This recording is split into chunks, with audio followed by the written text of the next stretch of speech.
Wife, there is a problem with the tractor. It has water in the carburetor. Husband, water in the carburetor? That's ridiculous. Wife, I'm telling you the tractor has water in the carburetor. Husband, you don't even know where the carburetor is. Where's the tractor? Wife, in the pool. Attending a wedding for the first time, a little girl whispered to her mother, "Why is the bride dressed in white?" The mother replied, "Because white is the color of happiness, and today is the happiest day of her life." The child thought about this for a moment, then said, "So why is the groom wearing black?" A woman visits her husband in prison.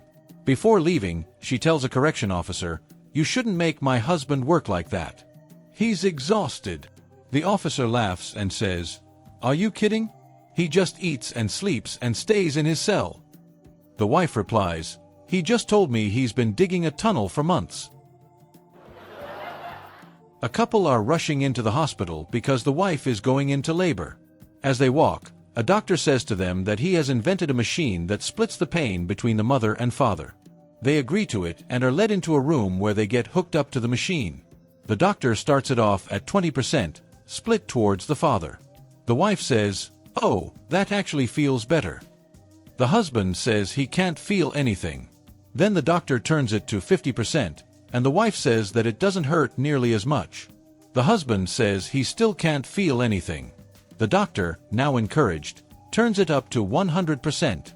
The husband still can't feel anything, and the wife is really happy, because there is now no pain for her at all. After the baby is born, the couple goes home, and find the postman groaning in pain on the doorstep. A man decided to bring his wife with him to a large convention in Chicago. After they checked into their hotel and were shown to their room, he told her, "You relax here while I register. I'll be back in about an hour." His wife lay down on the bed, but just then, an elevated train passed by so close to the window that the room shook violently, tossing her right off the bed. Thinking it was just a fluke, she climbed back into bed, only for the train to pass again, shaking the room so hard that she was thrown to the floor. Annoyed, she called the front desk and asked for the manager. The manager, a bit skeptical, came up to the room. The wife insisted that the shaking was real and happening every time the train went by. "Just lie down here on the bed," she said.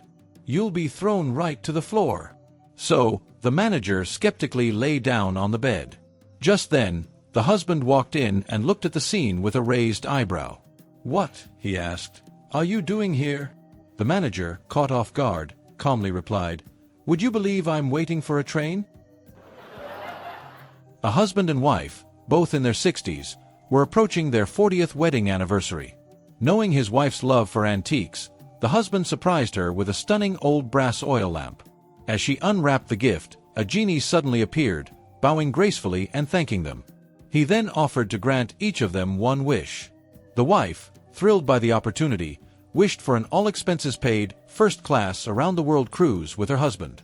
Shazam! In an instant, she held tickets for the luxurious journey, complete with extravagant side trips, fine dining, shopping sprees, and more. The husband, pondering his own wish, decided he wanted a female companion 30 years younger than himself. The genie grinned knowingly, and with a swift shazam, the husband was suddenly 93 years old. One afternoon, a curious visitor arrived at the farm, eager to learn the secret behind their longevity. He found the old man chopping wood, shirtless, his sweat-covered physique looking decades younger than his age. Introducing himself, the visitor exclaimed, "I hear you're 102 years old." "That's right," the old man replied with a warm smile. "Incredible! You look amazing," the visitor marveled. "Thank you," said the old man modestly. "Do you mind if I ask how I've stayed so healthy at this age?" The old man interjected knowingly. "Help me carry this wood to the house, and I'll tell you." The visitor eagerly agreed, and together they hauled the wood inside. Once they were settled, the old man began to share his story. "You see," he said, "I've been married for 75 years. Early on in our marriage, the wife and I made a little agreement. Whenever we had an argument, the one who lost would have to run 5 kilometers. He chuckled before continuing, "We've had a pretty typical marriage, so I've been running 5 kilometers almost every day for the past 75 years. That's why I'm in such good shape. The visitor, still puzzled, asked, "But if that's the case, how is your wife in such great shape too?" The old man grinned mischievously. "Oh, that's simple. She usually runs after me to make sure I finish the whole 5.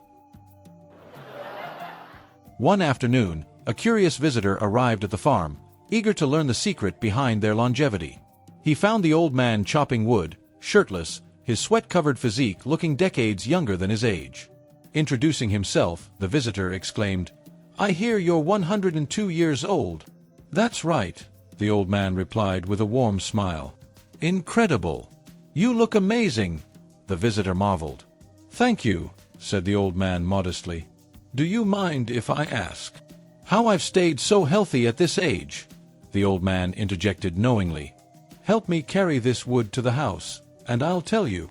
The visitor eagerly agreed, and together they hauled the wood inside. Once they were settled, the old man began to share his story. "You see," he said, "I've been married for 75 years. Early on in our marriage, the wife and I made a little agreement. Whenever we had an argument, the one who lost would have to run 5 kilometers.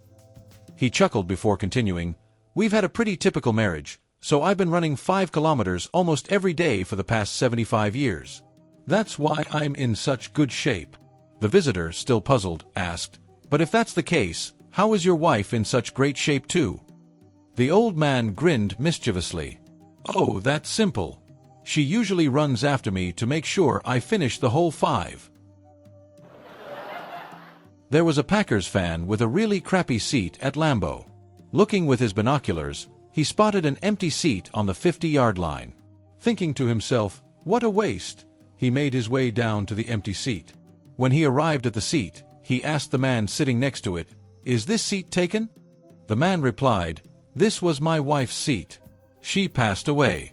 She was a big Packers fan." The other man replied, "I'm so sorry to hear of your loss. May I ask why you didn't give the ticket to a friend or a relative?" The man replied, "They're all at the funeral." A blonde spots a stunning stallion and instantly decides she has to ride it. She may not have any riding experience, but she's determined to give it a try. She climbs onto the horse's back and soon finds herself galloping through a lush green meadow, feeling the wind in her hair. The freedom is exhilarating. But then, the horse picks up speed again, and her lack of experience starts to show. Before she knows it, she's barely hanging on. The horse breaks into a full run, and the blonde is flailing, nearly falling off with her head just inches from the ground. In a panic, she screams for help. And then, calmly, Frank, the Walmart doorman, strolls up, takes one look, and unplugs the ride. A French spy, an English spy, and an Italian spy were sent to the USSR. Unfortunately, they were caught within a few days and held in captivity for a week. Then they were tortured for information. The French spy was first. They tied him, tortured him, and after 20 minutes he gave them all his information. The English spy fared the same. After being tied and tortured for 20 minutes, he gave in and gave up all his information. But when they tried the same with the Italian, he refused to give up anything and stayed tied to the chair for 3 hours until the Russians gave up and threw him back in the cell. "How did you do that?" The other two were amazed at his endurance. "I wanted to give up all my information," replied the Italian. "But they tied my hands, so I couldn't talk." After a long night of passion, a man is lying in bed with his new lover. As he rolls over to catch his breath, he notices a framed photo of another man on the nightstand. He starts to feel uneasy. Is that your husband?" he asks nervously. "No, don't be silly," she replies, snuggling up closer. "Your boyfriend, then," he presses. "Nope," she giggles, playfully nibbling on his ear. "Your brother." "Your dad," he guesses, getting more desperate for an answer. "No, no, and no," she laughs. "You're kind of cute when you're jealous." He's finally had enough. "All right, seriously, who is he?" She leans in close, whispers in his ear, and says, "That's me. Before the surgery." Little Johnny was often teased by the neighborhood boys, who thought he was not very bright. Their favorite trick was to offer Johnny a choice between a nickel and a dime. Johnny always chose the nickel, much to their amusement. One day, after Johnny had once again picked the nickel, a kind neighbor pulled him aside and said, "Johnny, don't you realize that a dime is worth more than a nickel, even though the nickel is bigger?" Johnny flashed a mischievous grin and replied, "Of course I know that. But if I took the dime, they'd stop offering me money. So far, I've made $20. What do you think of this version?" An elderly farmer had owned a large farm for many years, and on the far end of his property was a beautiful pond, perfectly shaped for swimming. He had spruced it up with picnic tables, horseshoe courts, and even planted some apple and peach trees around it. One evening, the farmer decided to visit the pond since it had been a while. Grabbing a large white bucket, he planned to pick some fruit along the way during his walk to the remote spot. As he approached the pond, he heard laughter and excited voices. When he got closer, he realized it was a group of young women skinny dipping. Noticing his presence, the women quickly swam to the deep end. One of them shouted, "We're not getting out until you leave." The old farmer frowned and replied, "I didn't come here to watch you swim naked or make you get out." Raising his bucket, he added with a grin, "I'm just here to feed the crocodile." Some old men can still think on their feet. Earlier today, while shopping, I picked up some chicken legs and couldn't resist having a little fun. Just before the young cashier rang them up, I asked, "Do you know if these are front or back legs?" She paused, gave the package a good look, and when she couldn't find the answer, said, "I don't know. Let me go ask my manager." A few minutes later she came back, gave me a straight-faced look, and said, "Not funny." I chuckled, "Sorry, but I thought it was." Then the guy behind me, laughing hysterically, shouted, "Not funny? It was hilarious. Wishing you all a great week." Leaving the store, I couldn't find my keys. I checked my pockets. Nothing. Panic set in as I realized I must have left them in the car. My husband had warned me countless times about leaving my keys in the ignition, worried the car might get stolen. I rushed to the parking lot, and my heart sank. It was completely empty. The car was gone. Frantic, I called the police, gave them my location, and explained that my car had been stolen because I'd left the keys inside. But the hardest call was yet to come. I nervously dialed my husband and admitted, "I left the keys in the car, and it's been stolen." There was a long silence. I thought the call had dropped until I finally heard him snap, "Are you kidding me? I dropped you off." Now it was my turn to go silent. Feeling sheepish, I mumbled, "Well, come get me." His response, "I will, just as soon as I convince this cop that I didn't steal your damn car." Ah, welcome to the golden years. For friends had been eagerly planning the perfect girls' getaway, shopping, casinos, massages, and facials.